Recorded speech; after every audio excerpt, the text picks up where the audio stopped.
There is a bit of a content warning on this video. These stories do contain some disturbing subject matter, and there's one in particular that does have a trigger warning at the beginning of the story, just FYI. It's the second story. Also, if you have a story you would like to send my way, go to astheravendreams.com and click the button to do so, and of course, thank you.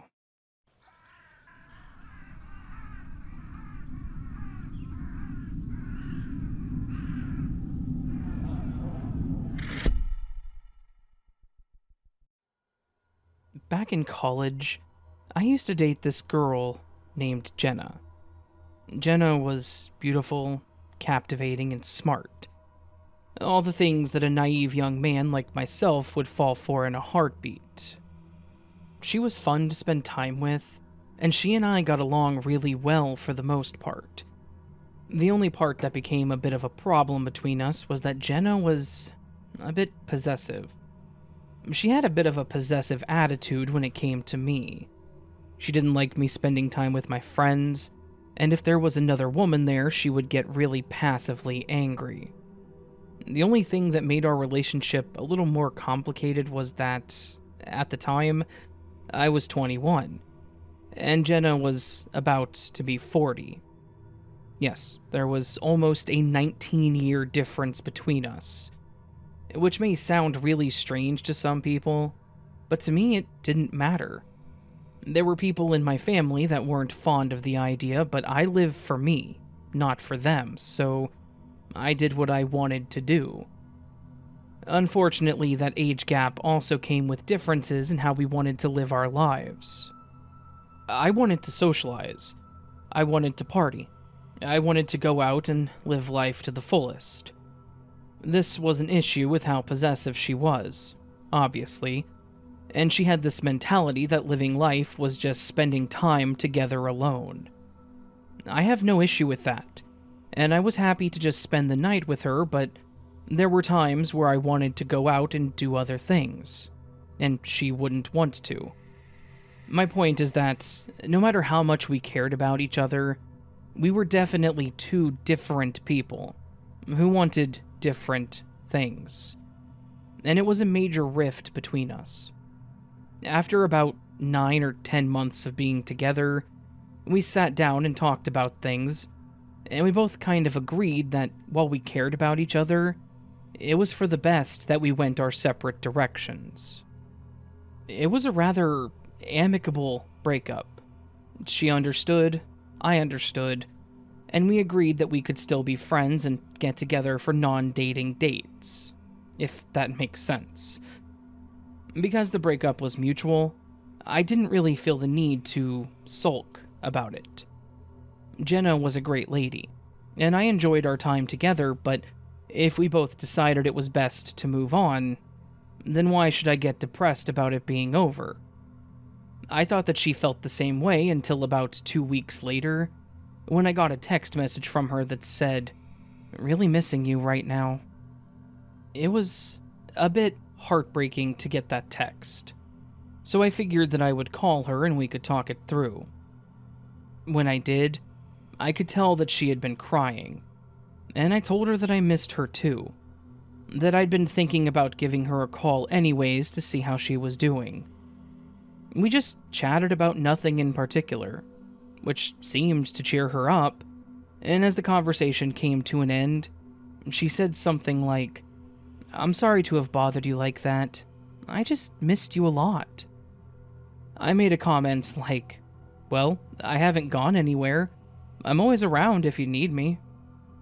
She turned that around on me and said, "If I needed you tomorrow night to get dinner, would you be around?" I chuckled and responded with, "Okay, anytime you need me that is not tomorrow night. I have class tomorrow." When I said this to her, her tone changed a bit. She changed from this sweet voice to one that was a bit more aggressive. She asked me since when did I have class on Wednesday nights, and I told her that the quarter had changed, so my class schedule shifted literally the week prior. I could tell that she didn't believe me and that she was getting upset.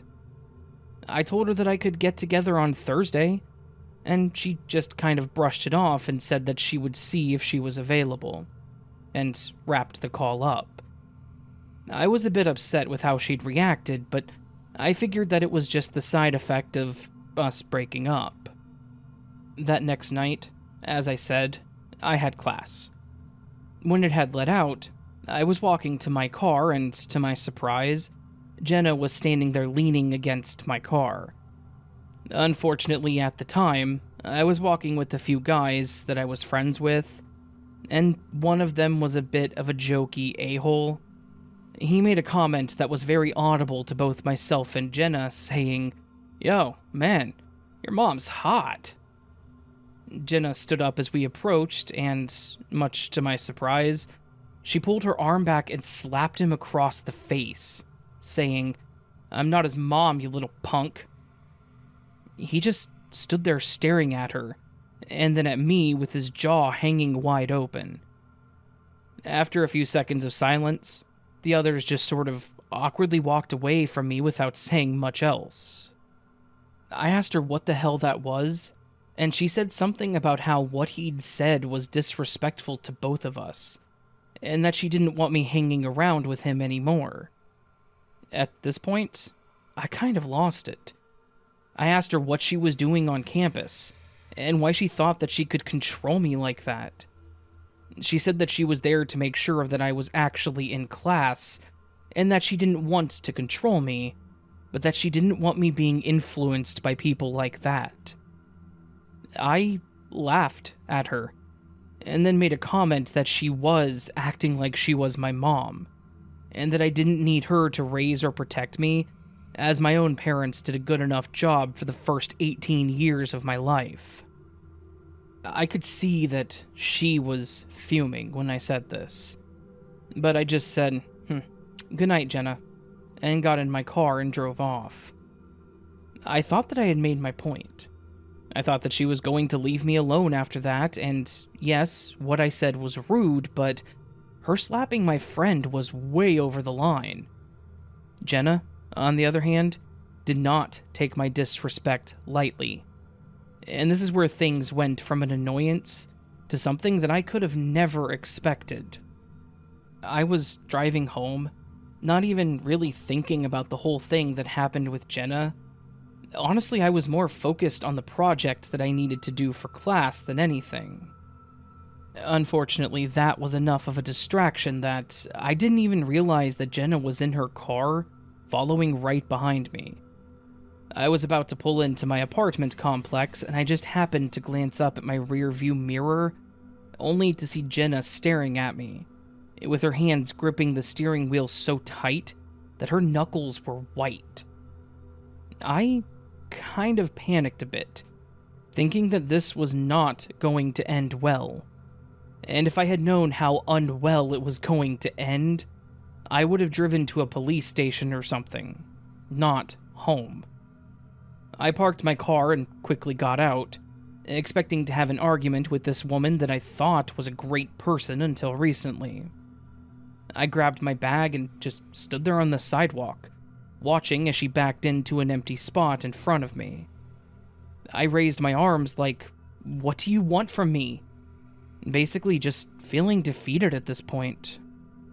After several moments of me just standing there in the glow of her headlights and her not getting out, I waved her off in a dismissive way, kind of to say, "Well, then forget you."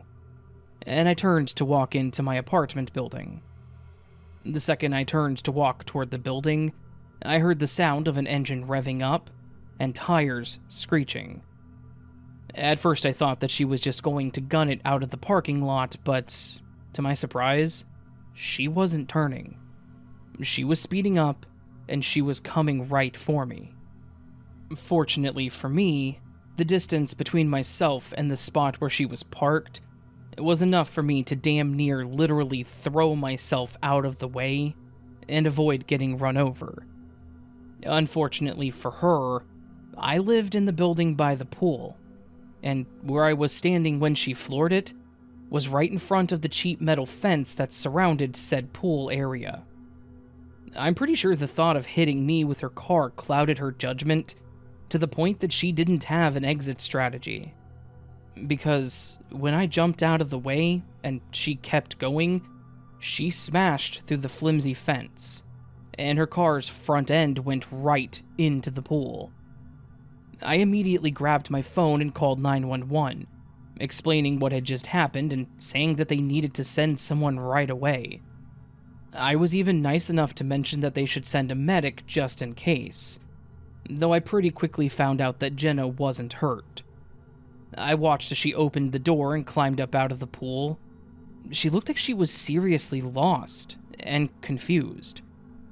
I then watched as she took off down the parking lot and started running down the sidewalk. Like I said, no exit strategy.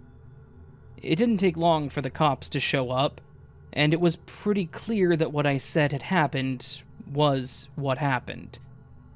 They caught her, and they got her in cuffs, and they may have even taken her in for a mental evaluation or something. I really don't remember. So, after all that, I really don't know what her plan was beyond just hitting me with her car. If she would have hit me, she probably still would have gone through the fence and into the pool, which sort of leaves this massive piece of evidence pointing to who had committed the crime. I will say that explaining the whole thing to the rental company was a lot of fun, and thankfully they didn't try to take me to court for the damages or anything, since it really wasn't my fault that my ex went crazy and tried to murder me.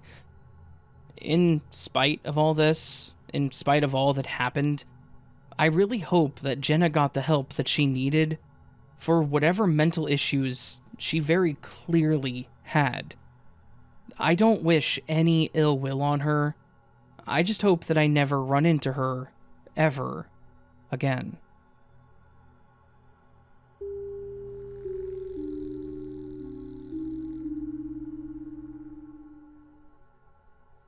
Before I start telling the story about my ex, I want to add a bit of content warning here at the beginning. Some of the things that my ex did were absolutely disgusting. Vile is a better word. And she was an absolute psycho that had zero regards for anything other than what she wanted. Something that I honestly did not see at the beginning, but became quite obvious after we broke up. The content warning is for the fact that, during all this, one of the disgusting things that she did involved hurting an innocent animal. I know that a lot of people are sensitive to hearing about hurting animals, so I ask that you include this in the story if you narrate it, so that people can choose whether or not they listen to this story specifically. That out of the way, let's get to the context and then the whole thing that happened. About 5 years ago, I ended the relationship that I had with a girl that I thought I was going to spend my whole life with, Tracy. When I met Tracy, she had convinced me that she was a beautiful soul, that she was a kind-hearted, loving, altruistic person, and I instantly fell in love with her. We got together, and we spent a solid 2.5 years together. It was a pretty major roller coaster, a lot of ups and downs, and after one particularly nasty argument, I basically told Tracy that I could not do it anymore. I ended up telling her that I couldn't deal with what our relationship was becoming, and I told her that we needed to take some time apart and just think on things for a while. She was, of course, begging me not to do it, but I told her that I had made up my mind. It was a messy breakup, full of anger and a lot of hurt feelings, but I was certain that it was for the best. We'd been broken up for about 3 months by the time this story takes place, and I thought that things were finally starting to take a turn. I was starting to really move on. She'd stopped texting me. We'd pretty much just stopped talking altogether, and it seemed like that chapter of our lives was over. I wasn't ready to date anyone new, but I was enjoying the time to myself, just hanging out with friends, working a lot, and being myself. Tracy, on the other hand, was apparently not there yet. One night, I was jolted awake by what I thought was the sound of a door opening in my apartment. I jumped up, but as I slowly hit the point of actually being conscious, I wasn't sure if I'd actually heard the door, or if it was just a sound that played in my dream and I was freaking out over nothing. I turned and sat on the edge of my bed, just listening to see if I could hear any indication of there being someone in my apartment. But after a couple of moments, I was pretty certain that I was freaking out over nothing. I decided to go ahead and get up and go to the restroom since I was already awake. I opened my door, and as soon as I got to the hallway, I smelled something that was, to put it bluntly, sickening. As in literally sickening. It was a smell that made my stomach turn and I felt like I was going to puke. It clicked after I pulled my shirt up to cover my mouth what it was that I was smelling. It was decay. Like there was something dead in my apartment. My mind thought that maybe it was a mouse or something, but when I turned on my hallway light, I looked over into my living room and realized just how wrong I was. There, sitting on my chair, was the carcass of a dead rabbit. I won't get into the details, but it was disgusting. The rabbit was definitely dead, and it was definitely placed there by someone intentionally. I recoiled the second that I saw it, nearly tripping over my own feet. I ran to the front door and threw it open, hoping to see the person that had done this still in the hallway, though I knew that they would be gone. This obviously freaked me out pretty bad. Someone had been in my apartment. They had placed a dead animal in my chair, and they were able to do this all while I was asleep in my bed. I immediately called the police, and when the officer got there, I struggled to explain to the officer exactly what had happened. I told them that I heard the click, that I'd come out and turned on the light and saw the rabbit, and that there was nobody in the hall when I checked. They were pretty clearly baffled. They asked me if I had any enemies, and I told them no. They took the information, took the evidence, and told me that they would do their best to figure it out. Now, at the time, none of it clicked. A dead rabbit had zero connection to Tracy for me. I just didn't put the pieces together. That is, until about noon the next day. I was at work and I got a text message from an unknown number that said, "I hope you liked your gift. Sincerely, your bunny." This is where it all clicked for me. One of the pet names that Tracy always tried to push me to call her was Bunny. I hated it. She told me that her dad used to call her his little bunny when she was a child, which, sure, that's cute, but asking your boyfriend to carry on calling you the same nickname your now deceased dad called you as a young girl? Yeah, that's creepy as hell. I obviously reported this to the police as well, but the number was an anonymous online number, and she denied the whole thing. So, obviously nothing happened with that, as they couldn't do anything without evidence. For the next few days, I found myself living in constant paranoia. Every time I would hear a creaking floorboard, I would jump, thinking that she was somehow breaking into my apartment again. I was triple-checking the doors and windows, watching out the blinds to see if she showed up, thinking she was going to do something else. It may sound dumb. She'd only done the one thing, but it was more about the fact that she'd somehow violated the safety of my home, and I didn't know how. Then, that paranoia actually paid off. I was lying in bed watching the ceiling fan spin when I heard what I thought was the sound of my door clicking shut. It was 1 a.m. I lived alone. There was no reason for anybody to be coming into my apartment unless it was Tracy doing something else. I slowly got up, crept to my bedroom door, and looked into the dimly lit hallway. Sure enough, there was somebody in my apartment, and I could tell pretty quickly that it was Tracy. They had long hair, the same figure as she did, and they were the same height. I'm gonna be honest, I don't remember all of what happened beyond me running out of my room and taking her to the ground, and then grabbing my phone to call 911. The entire time she was screaming that I was trying to kill her, and probably to get the 911 operator to think that I was the problem in this situation. I kept her on the ground until the cops showed up, and I told them that I couldn't get up because I was holding her down. And I was actually thankful that it was the same officer as the previous time. He entered the apartment with his weapon drawn, and she started screaming that I had broken into the apartment, that this was her place, and that I was trying to assault and kill her. That did not work in her favor, because this officer knew me from only a couple of weeks back. He then took over the situation. All the while, she was screaming that he was arresting the wrong person, that she was the victim here.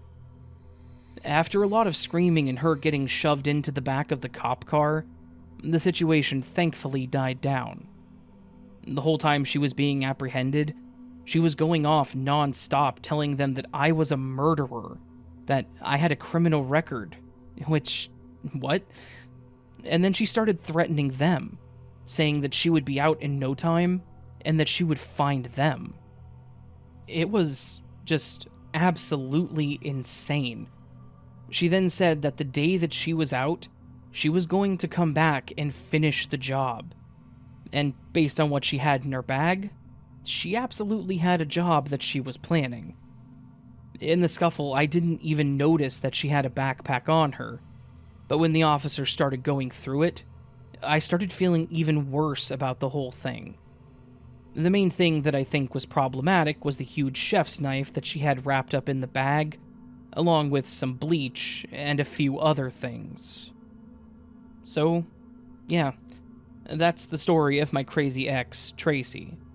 The ex that left a dead animal in my apartment as a threat, I guess, and then came back to seemingly kill me. She went away for a long time. I don't remember the exact number, but it was definitely a life-changing sentence. I ended up moving out of the state, and I'll be honest, it was mostly because I don't want her to find me. I'm still paranoid about my doors and window locks, and I now live in a third-story apartment, so I know that the only way in is the front door. A door that I keep locked, deadbolted, and locked with the wall chain at all times.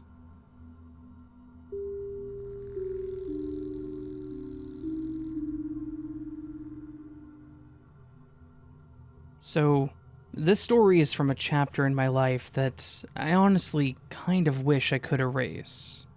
But since I can't, why not share it with the world? This was back in a quieter period of my life, where I was still kind of finding myself. But I was starting to put the pieces together. I had a pretty decent job, I'd finished my degree, I was making a decent amount of money, and all was well. At this point, I was even in a relationship with a young woman that we're going to call Rachel.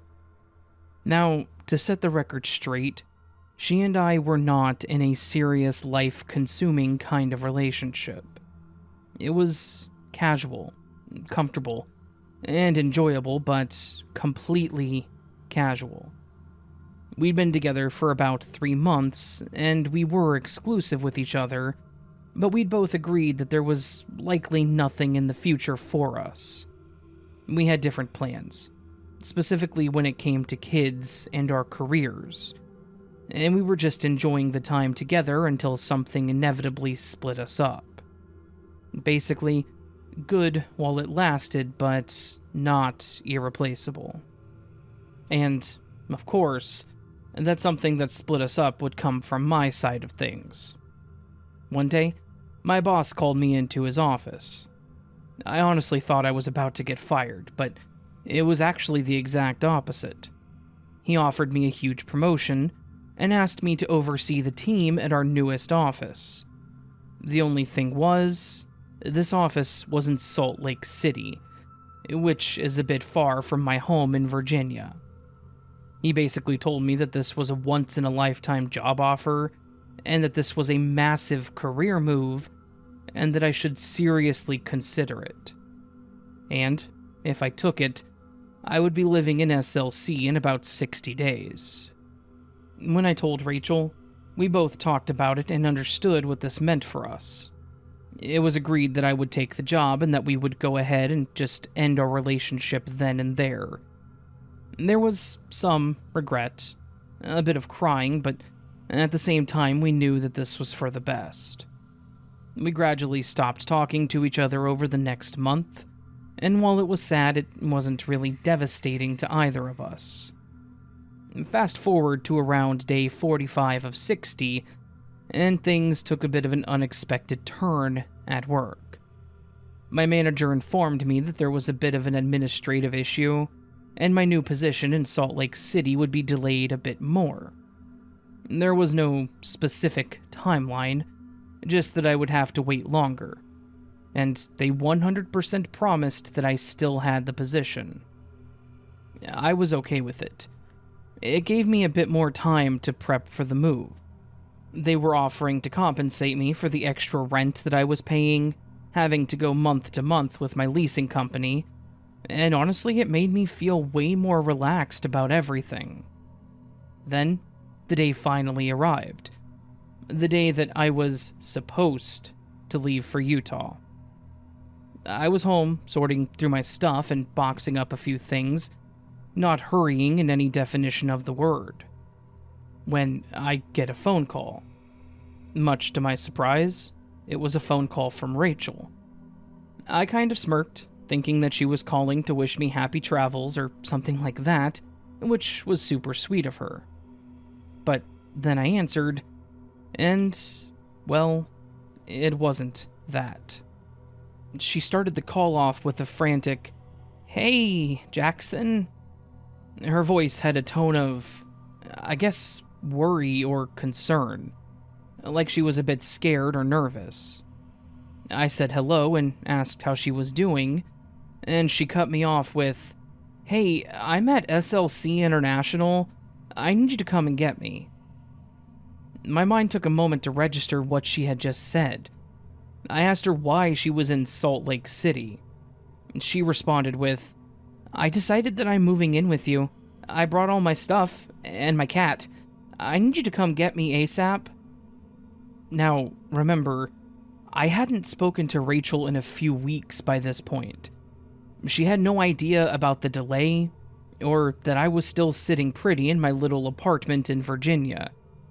I broke the news to her, telling her that I wasn't in Utah, that I was still at my apartment because my work had delayed the move.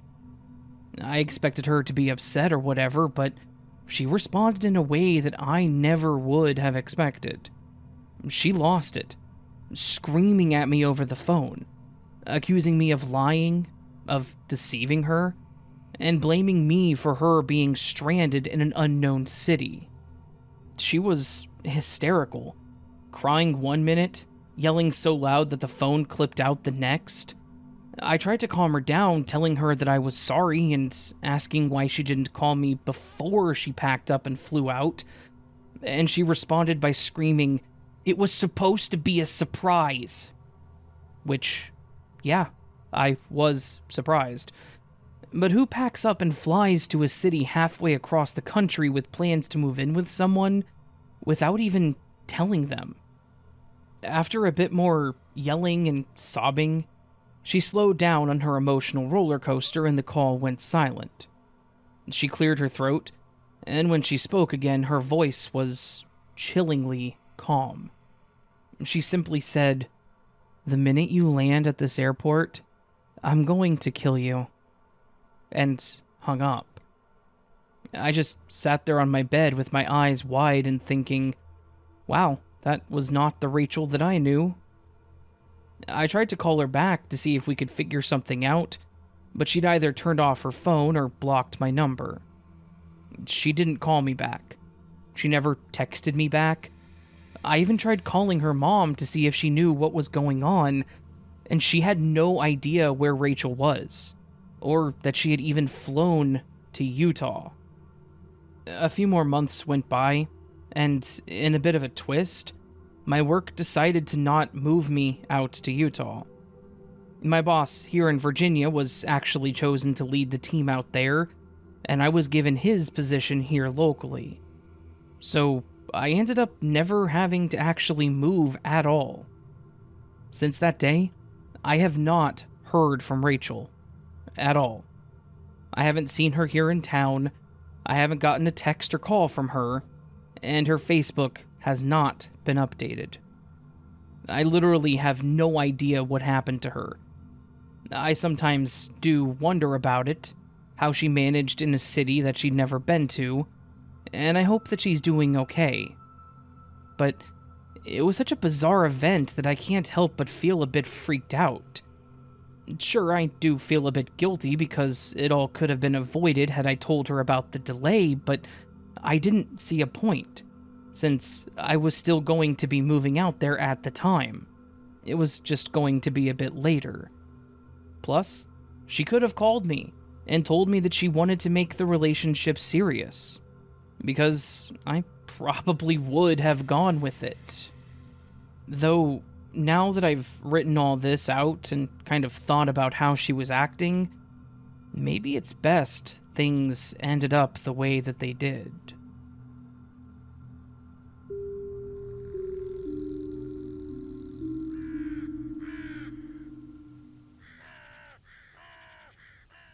So, this, my friends, was a collection of 3 scary, crazy ex-girlfriend stories specifically.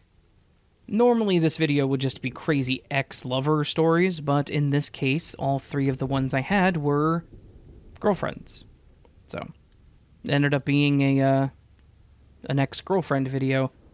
That doesn't necessarily mean there are no crazy ex-boyfriends. Trust me, I have told numerous stories with crazy ex-boyfriends. It just means that this collection happened to sway in one direction over the other. So, yeah. Crazy ex stories are terrifying.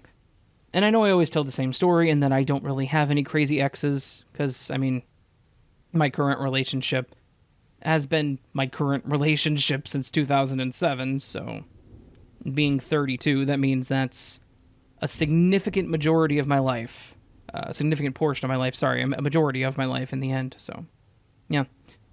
Hopefully you all enjoyed this collection of stories. If you did, please do hit that thumbs up button. I would really appreciate that.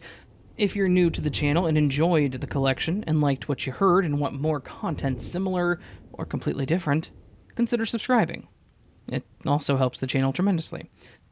You can also do things such as leave me a comment down below letting me know your thoughts, how you're doing, if you've ever had a crazy ex. If not, well, that's okay. If you have, and you feel the need to type it up, feel free to do so. I will absolutely read it and potentially narrate it for the channel. That's up to you. Just go to astheravendreams.com and there's a button to submit your story. You can also do things such as joining channel memberships or Patreon to get early access and other things depending on what you sign up for and all that good stuff. Yeah. Anyways, friends, I hope you're having a beautiful week so far. And I hope I do see you again here very soon, but until then, remember you are loved, you are valid, you are important, you're the best you that you can be. Don't forget it, and don't let anyone tell you otherwise. And until I see you again, much love, and sleep well.